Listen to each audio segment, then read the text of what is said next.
বিসমিল্লাহির রহমানির রহিম। বইয়ের নাম ইসলামী আন্দোলনের কর্মীদের প্রাথমিক পুঁজি। লেখক অধ্যাপক গোলাম আজম। প্রকাশনা বিভাগ, বাংলাদেশ জামায়াতে ইসলামী। প্রকাশক আবু তাহের মোহাম্মদ মাছুম। প্রথম প্রকাশ এপ্রিল 1995। 33তম মুদ্রণ মার্চ 2025। ফাল্গুন 1431। রমাদান 1446। পৃষ্ঠা 3। এ পুস্তিকার উদ্দেশ্য: আল্লাহর রহমতে বাংলাদেশে বহু বছর থেকে ইসলামী আন্দোলন আল্লাহর আইন ও সৎলোকের শাসন কায়েমের জন্য সংগ্রাম চালিয়ে যাচ্ছে। ইসলাম সম্পর্কে ব্যাপক জ্ঞান অর্জনের উপযোগী বিপুল সাহিত্য সৃষ্টি করেছে। বিরাট সংখ্যায় আল্লাহর বান্দাহবান্দিহরা আন্দোলনে শরিক হয়েছে। কয়েকটি সংগঠনের মাধ্যমে দিন কায়েমের যোগ্য লোক তৈরির চেষ্টা অব্যাহত রয়েছে। পূর্বে অল্প কর্মী থাকায় 7 দিন ও 10 দিনের দীর্ঘ ট্রেনিং ক্যাম্প করা হতো। বর্তমানে সকল কর্মীকে 3 দিনের শিক্ষা শিবিরের সুযোগ দান করাও কঠিন হয়ে পড়েছে। ইসলামী আন্দোলনের বিজয়ের জন্য উন্নত মানের কর্মী বাহিনী তৈরি হওয়া জরুরি। মোটামুটি একটা মানে পৌঁছলে যাদেরকে সদস্য তথা রুকন বানানো হয় তাদের মান আরও বৃদ্ধি পাওয়া প্রয়োজন। কর্মী ও সদস্যদের তথা রুকনদের মান বৃদ্ধির জন্য তাদের মন মগজে যেসব বুনিয়াদী কথা সব সময় তাজা থাকা দরকার তা বিভিন্ন বইতে ছড়িয়ে আছে। পৃষ্ঠা 4। এসব বই যারা পড়েন তারাও সব কথা মন মগজে হাজির রাখতে পারেন না।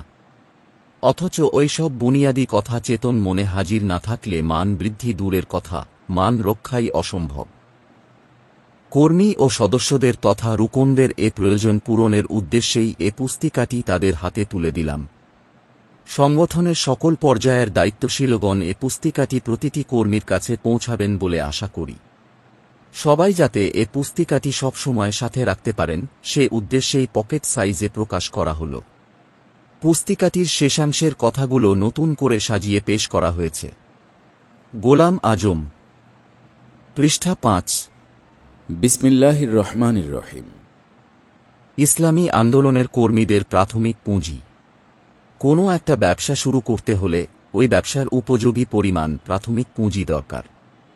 যেমন 20-25 হাজার টাকা দিয়ে পানবিড়ি সিগারেটের দোকান শুরু করা যায়, কিন্তু 1 লাখ টাকার কম মুদি দোকান বা কয়েক লাখের কমে কাপড়ের দোকান শুরু করা যায় না। এ পরিমাণ টাকাকে প্রাথমিক পুঁজি, প্রাইমারি ক্যাপিটাল বলা হয়। দোকানের যাবতীয় খরচাদির পর এমন পরিমাণ লাভ হতে হবে যাতে পুঁজিটুকু কায়েম থাকে। লাভ কম হলে খরচ চালাবার জন্য পুঁজিতেই হাত দিতে হয়। পৃষ্ঠা 6। ফলে আস্তে আস্তে পুঁজি ফুরিয়ে যায় এবং ব্যবসা লাটে উঠে। তাই যে ব্যবসার জন্য যে পরিমাণ প্রাথমিক পুঁজি দরকার এর কম পুঁজি নিয়ে ব্যবসা শুরু করলে সে ব্যবসায় উন্নতির কোনো আশা নেই, বরং পুঁজিটুকুই কিছুদিনের মধ্যে ফুরিয়ে যাবে। দিনের ব্যবসা।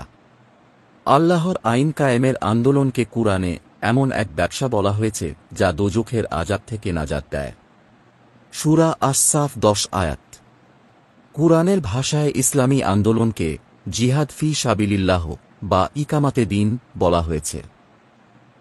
আল্লাহ তাআলা মানুষের মনগড়া আইনকে উৎখাত করে আল্লাহর আইন কায়েম করার জন্যই রাসূল সাল্লাল্লাহু আলাইহি ওয়াসাল্লামকে দুনিয়ায় পাঠিয়েছেন। সূরা আস-সাফ 9 আয়াত। এ কাজে যারা রাসূল সাল্লাল্লাহু আলাইহি ওয়াসাল্লামের সাথে মনে প্রাণে শরিক হয়েছিলেন আল্লাহ পাক তাদেরকেই খাঁটি মুমিন বলে স্বীকার করেছেন। আর যারা রাসূল সাল্লাল্লাহু আলাইহি ওয়াসাল্লামের সাথে নামাজ আদায় করা সত্ত্বেও এই কাজে শরিক হতে রাজি হয়নি তাদেরকে মুনাফিক বলে ঘোষণা করা হয়েছে। এ দ্বারা এ কথাই প্রমাণিত হয় যে দোজখ থেকে নাজাত পেতে হলে ইকামাতে দ্বীনের আন্দোলনে শরিক হওয়া ছাড়া উপায় নাই। এ ব্যবসার প্রাথমিক পুঁজি। এ উপমহাদেশে ইসলামী আন্দোলনের প্রতিষ্ঠাতা মাওলানা মওদুদী রহমাতুল্লাহর লিখিত ইসলামী আন্দোলন সাফল্যের শর্তাবলী নামক বিখ্যাত বইটিতে এ বিষয়ে অত্যন্ত চমৎকার ভাষায় প্রয়োজনীয় জ্ঞান দান করা হয়েছে। পৃষ্ঠা 7। তিনি প্রথমেই উল্লেখ করেছেন যে ইসলামী আন্দোলনের কর্মীদের মধ্যে 4টি গুণ অবশ্যই থাকতে হবে। আর কর্মীরা যখন একজোট হয়ে সংগঠন হিসাবে কাজ করবে তখন আরও 4টি সাংগঠনিক গুণের দরকার হবে। কর্মীদের ব্যক্তিগত 4টি গুণ এবং সাংগঠনিক 4টি গুণ মিলে মোট 8টি গুণ হল ইসলামী আন্দোলনের প্রাথমিক পুঁজি। ইসলামী আন্দোলনে আমার দীর্ঘ অভিজ্ঞতা থেকে আমি অত্যন্ত স্পষ্ট ভাষায় ঘোষণা করছি যে 1. ইসলামী আন্দোলনের কোনো কর্মী একসময় বেশ অগ্রসর হওয়া সত্ত্বেও তখনই ঢিলা হয়ে যায় বা পিছিয়ে পড়ে যখন তার মধ্যে ব্যক্তিগত ওই 4টি গুণের যে কোনোটির অভাব দেখা দেয়।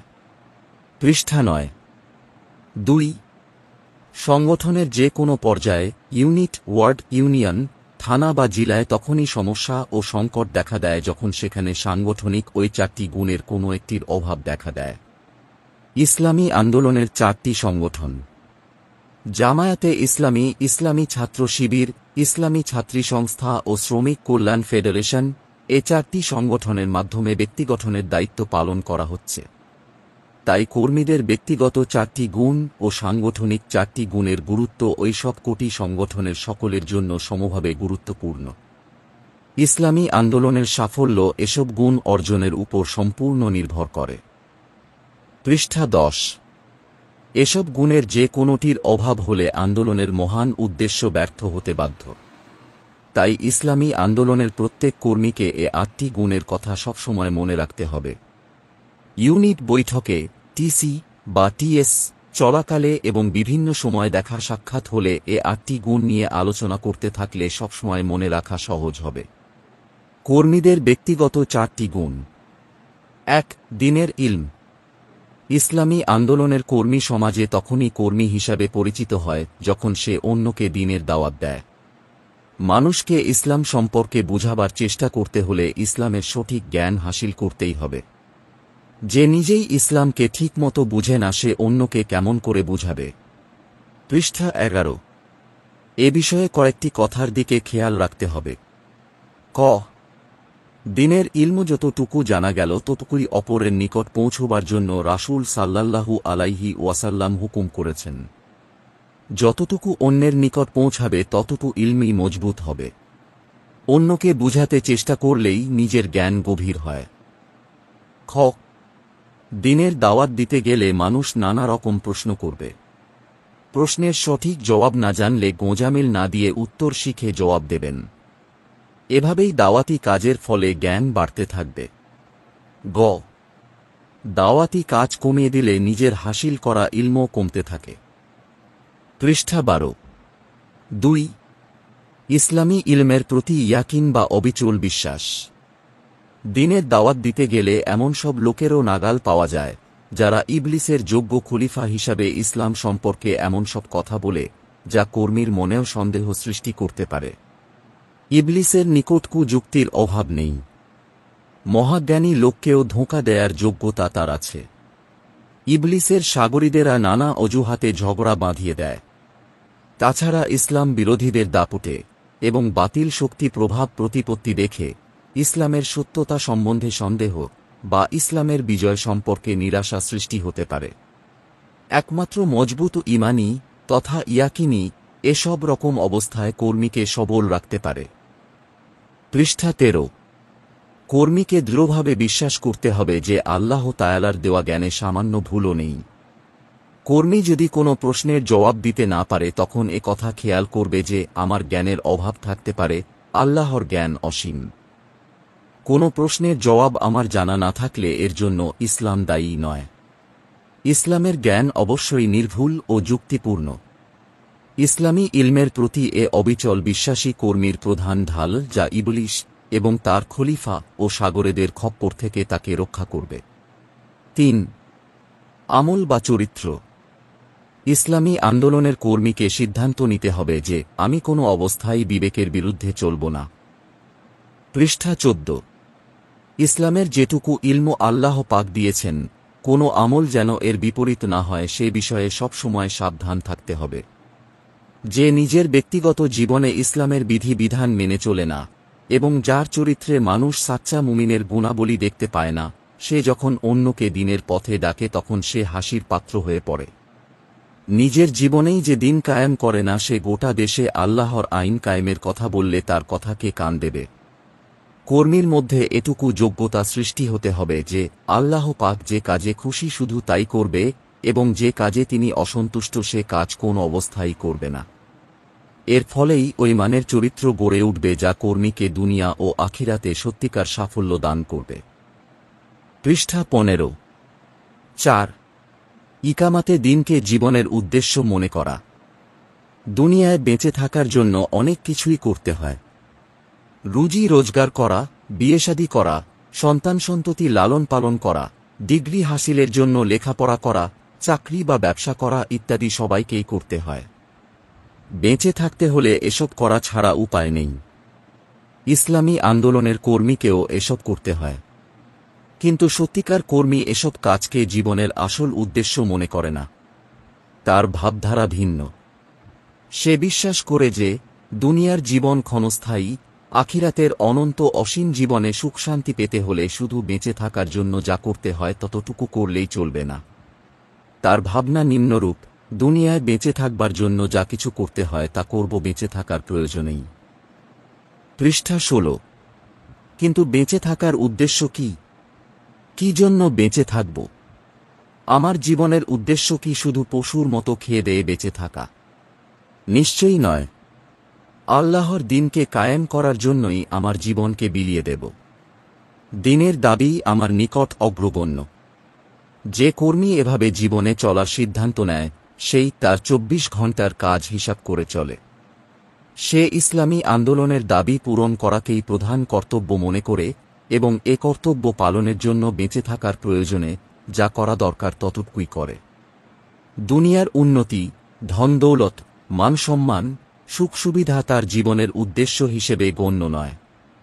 দিনের দাবি পূরণ করার জন্য দুনিয়ার যতটুক নেয়ামত আল্লাহ পাক দান করেন তাতেই সে সন্তুষ্ট থাকে। পৃষ্ঠা 17। দুনিয়ার সুখ সুবিধার স্বার্থে সে ইকামাতে দিনের দায়িত্বে কখনো অবহেলা করে না। এ দায়িত্ব পূর্ণরূপে পালন করার সাথে সাথেই সে দুনিয়ার উন্নতির জন্য যতটুকু সম্ভব চেষ্টা করে। চতুর্থ গুণটির গুরুত্ব। ইলম, ইয়াকিন ও আমলের গুণ অর্জনের লক্ষ্যে অগ্রসর হতে থাকলেই এক পর্যায়ে একজন কর্মী সংগঠনের রুকন বা সদস্য হয়। একটি নির্দিষ্ট মানে না পৌঁছলে কোনো সংগঠনেই সদস্য করা হয় না।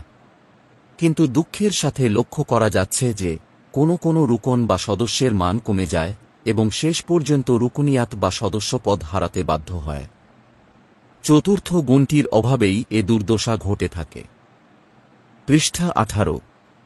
এমনকি এ গুণটির অভাব হলে অন্য 3টি গুণেও ঘুণ ধরে।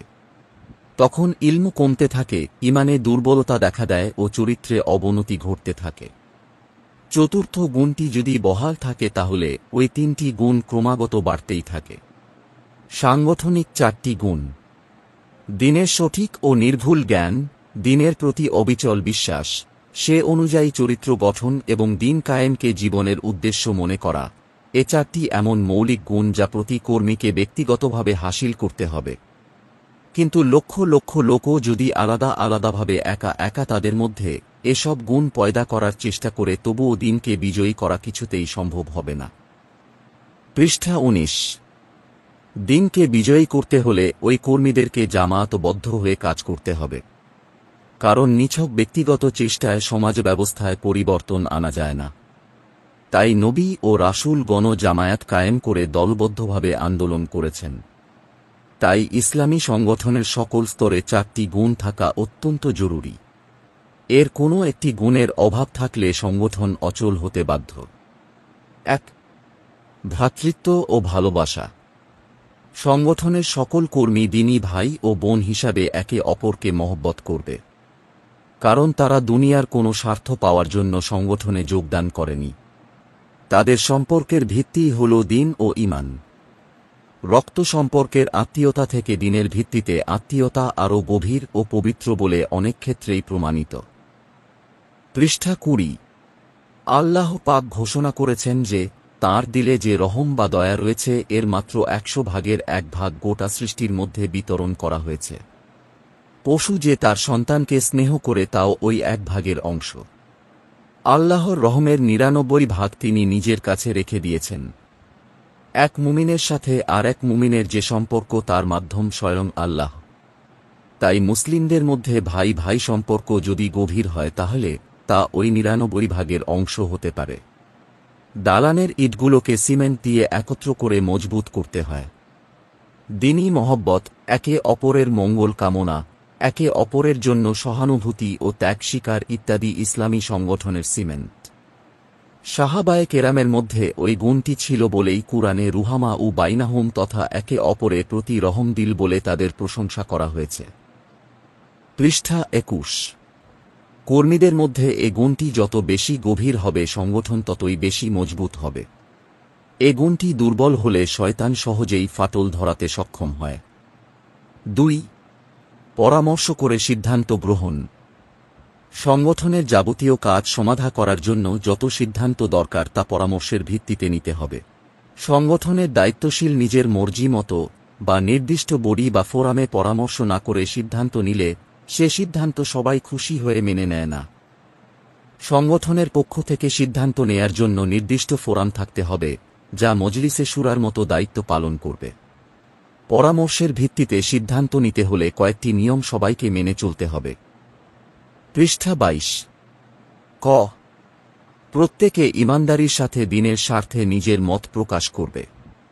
মনের মধ্যে কোনো কথা লুকিয়ে রাখবে না। খ. আলোচনার সময় নিজের মতের পক্ষে সিদ্ধান্ত নেয়ার জন্য জিদ ধরবে না বা অপর মতের বিরুদ্ধে বিদ্বেষ পোষণ করবে না। গ. খোলামেলা আলোচনার পর অধিকাংশ লোক যে মতের পক্ষে রায় দেয় তাই সংগঠনের সিদ্ধান্ত হিসাবে সবাইকে মেনে নিতে হবে। ঘ. এ সিদ্ধান্ত যারা সঠিক মনে করে না তারা পরবর্তীকালে ওই ফোরামে সে সিদ্ধান্ত পরিবর্তনের চেষ্টা করতে পারে, কিন্তু অন্য কোথাও এ সিদ্ধান্তের বিরুদ্ধে মত প্রকাশ করবে না। পৃষ্ঠা ২৩। উম্ম. সিদ্ধান্তের সাথে একমত না হলেও সংগঠনের স্বার্থে এই সিদ্ধান্ত অনুযায়ী কাজ করবে। যে এসব নিয়ম মেনে চলতে রাজি নয় তার সংগঠন ছেড়ে চলে যাওয়া ছাড়া উপায় নেই। সংগঠনে থাকতে হলে অধিকাংশের মত মেনে নিতেই হবে, কারণ এ নিয়ম ছাড়া একদল লোক কখনো একসাথে চলতে পারে না। ৩. সাংগঠনিক শৃঙ্খলা বা টিম স্পিরিট। সংগঠনে শামিল লোকদের কতক পরিচালনার দায়িত্ব পালন করে, আর বাকি সবাই তাদের আদেশ মতো কাজ করে। এভাবে আমিরের দায়িত্ব ও মামুরের দায়িত্ব সংগঠনের সবাই নিয়ম অনুযায়ী পালন করলে চমৎকার শৃঙ্খলা কায়েম হয়। পৃষ্ঠা ২৪। যেমন বিমানের ক্যাপ্টেন যখন ইঞ্জিন চালু করে তখন গোটা বিমানই কর্মচঞ্চল হয়ে পড়ে এবং এক কমান্ড মেনে বিমানের সব যন্ত্র নিজ নিজ কাজ করতে থাকে। সংগঠনের মধ্যে এমনি ধরনের টিম স্পিরিট থাকতে হবে। কমান্ড করার দায়িত্ব যার তার নির্দেশ পাওয়ার সাথে সাথে সংগঠনের সবাইকে নিজ নিজ দায়িত্ব পালন করতে হবে, তবেই সংগঠনের প্রতিটি কর্মসূচি সফলতার সাথে বাস্তবায়িত করতে সক্ষম হবে। ৪. সংশোধনের উদ্দেশ্যে সমালোচনা। কোনো মানুষ ভুলের ঊর্ধ্বে নয়।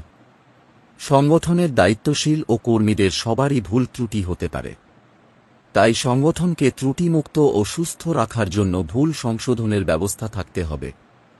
যদি সংগঠনে এ বিষয়ে বিধিবিধান রাখা না হয় তাহলে ভুল ত্রুটি তো দূর হবেই না, তাছাড়া সংগঠনে গীবতের রোগ ছড়াবে এবং বিভেদ সৃষ্টি হবে।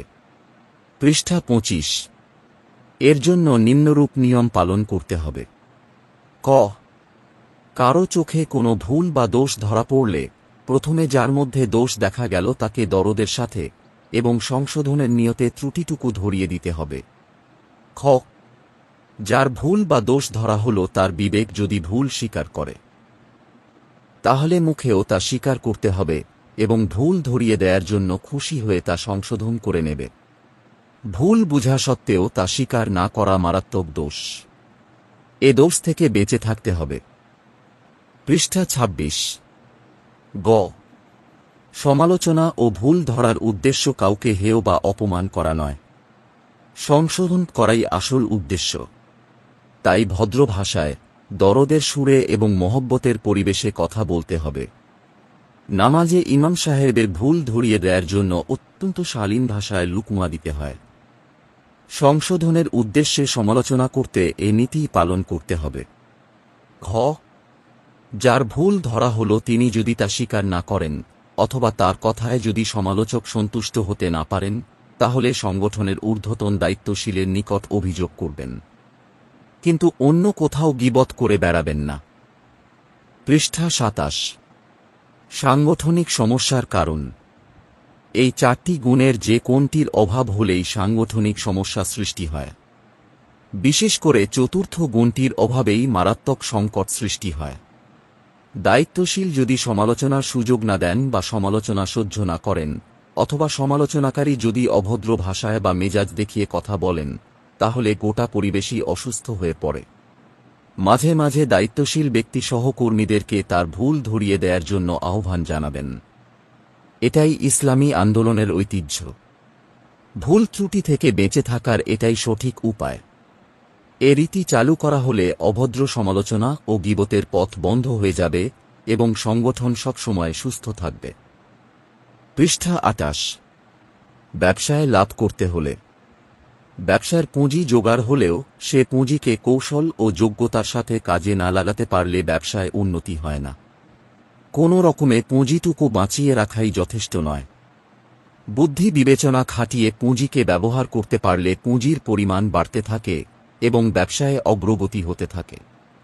দিনের ব্যবসায় উন্নতি করতে হলেও কর্মীদের ব্যক্তিগত ৪টি গুণ ও সাংগঠনিক ৪টি গুণ মিলে যে পুঁজিটুকু প্রয়োজন তা সঠিকভাবে কাজে লাগাতে হবে। এ ব্যবসায় প্রচুর লাভ করতে হলে এবং পুঁজির পরিমাণ বাড়াতে হলে কর্মীর দিলে ৬টি জজবা পয়দা করতে হবে। পৃষ্ঠা ২৯। ১. আল্লাহর প্রতি শুকরিয়ার জজবা। দিন ও ঈমানই হল আল্লাহর শ্রেষ্ঠতম নিয়ামত। ইসলামী আন্দোলনে শরিক হওয়ার ফলে দিনের যে সঠিক ধারণা পাওয়া গেল এবং দিন কায়েমের যে ঈমানী দায়িত্ববোধ পয়দা হল, এর শুকরিয়া অন্তরে গভীরভাবে অনুভব করতে হবে। দু রকমভাবে এ শুকরিয়া আদায় করতে হবে। ক. মৌখিক শুকরিয়া, আলহামদুলিল্লাহ বলতে থাকা। খ. আমলি বা বাস্তব শুকরিয়া, আনসারুল্লাহর দায়িত্ব পালন করা। আল্লাহর যে বান্দাহ বান্দিরা এখনও এ পথে আসেনি, তাদের মধ্যে দিনের দাওয়াত পৌঁছাতে থাকলে আল্লাহ তায়ালার সাহায্যকারী তথা আনসারুল্লাহর মর্যাদা হাসিল হয়। হেদায়েতের ক্ষমতা একমাত্র আল্লাহর হাতে। পৃষ্ঠা ৩০। যে অন্য কোনো মানুষের হেদায়েত পাওয়ার জন্য দাওয়াতি কাজ করে, তাকে আল্লাহ তাঁর কাজে সাহায্যকারী বলে গণ্য করেন। ২. সহিহ নিয়তের জজবা। রিদওয়ানুল্লাহ তথা আল্লাহর সন্তুষ্টি। বিশুদ্ধ নিয়ত ছাড়া কোনো বড় নেক আমলও আল্লাহ কবুল করেন না। এ জজবার সার কথা হল, আমি একমাত্র আল্লাহর সন্তুষ্টি ও আখিরাতের মুক্তির উদ্দেশ্যেই এ পথে এসেছি। দুনিয়ায় কোনো ব্যক্তিগত স্বার্থ পাওয়ার নিয়তে এ আন্দোলনে আসিনি। ৩. বেহেশতে যাওয়ার জজবা। বাইয়াত বিল্লাহ, আমি দোজখে যেতে চাই না, আমাকে বেহেশতই পেতে হবে। এ জজবা মজবুত থাকলে জীবনে পদে পদে ভুল পথে চলা থেকে বেঁচে থাকা সহজ হয়। পৃষ্ঠা ৩১। বাইয়াত মানে বিক্রয়। সূরায়ে তাওবার ১১১ নং আয়াতে আল্লাহ পাক ঘোষণা করেছেন যে, যারা তাদের জান ও মাল আল্লাহর কাছে বিক্রি করবে তাদেরকেই এর দাম হিসাবে বেহেশত দান করবেন। যে সত্যিকার মুমিন সে আল্লাহকেই তার জান ও মালের আসল মালিক মনে করে এবং সারা জীবন আল্লাহর মর্জি অনুযায়ী জান ও মাল ব্যবহার করার চেষ্টা করে। নাফসের তাড়না, শয়তানের ধোঁকা এবং আত্মীয় স্বজন ও বন্ধুবান্ধবের চাপে যাতে আল্লাহর মর্জির বিরুদ্ধে চলতে বাধ্য হতে না হয়, সেজন্যই ইসলামী সংগঠনের অগ্রসর হওয়া জরুরি। পৃষ্ঠা ৩২। ৪. আল্লাহর গোলাম হওয়ার জজবা। আমি একমাত্র আল্লাহর গোলাম হয়ে চলব। নফসের বান্দাহ, শয়তানের গোলাম বা অন্য কোনো শক্তির দাস হতে রাজি নই, এ জজবাই মনে শক্তি যোগায়। যারা এ জজবা নিয়ে আল্লাহর হুকুম ও রাসূল সাল্লাল্লাহু আলাইহি ওয়াসাল্লামের তরিকা মেনে চলার চেষ্টা করে, তারাই আল্লাহর গোলাম হওয়ার সৌভাগ্য লাভ করে।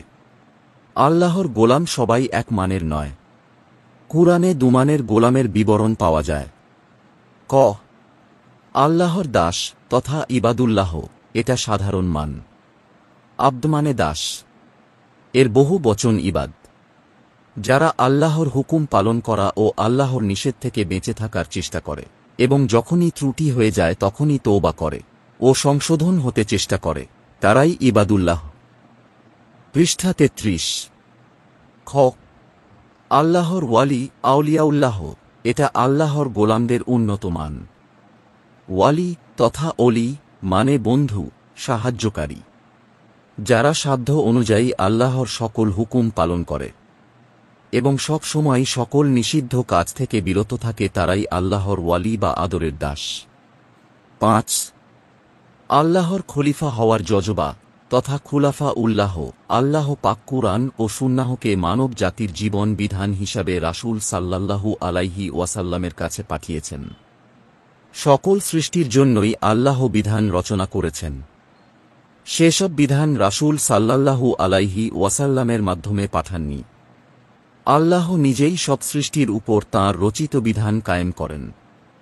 কিন্তু মানুষের জন্য যে বিধান তথা ইসলামে রাসূল সাল্লাল্লাহু আলাইহি ওয়াসাল্লামের নিকট পাঠালেন তা তিনি নিজে সরাসরি কায়েম করবেন না বলে সিদ্ধান্ত নিয়েছেন। পৃষ্ঠা 34।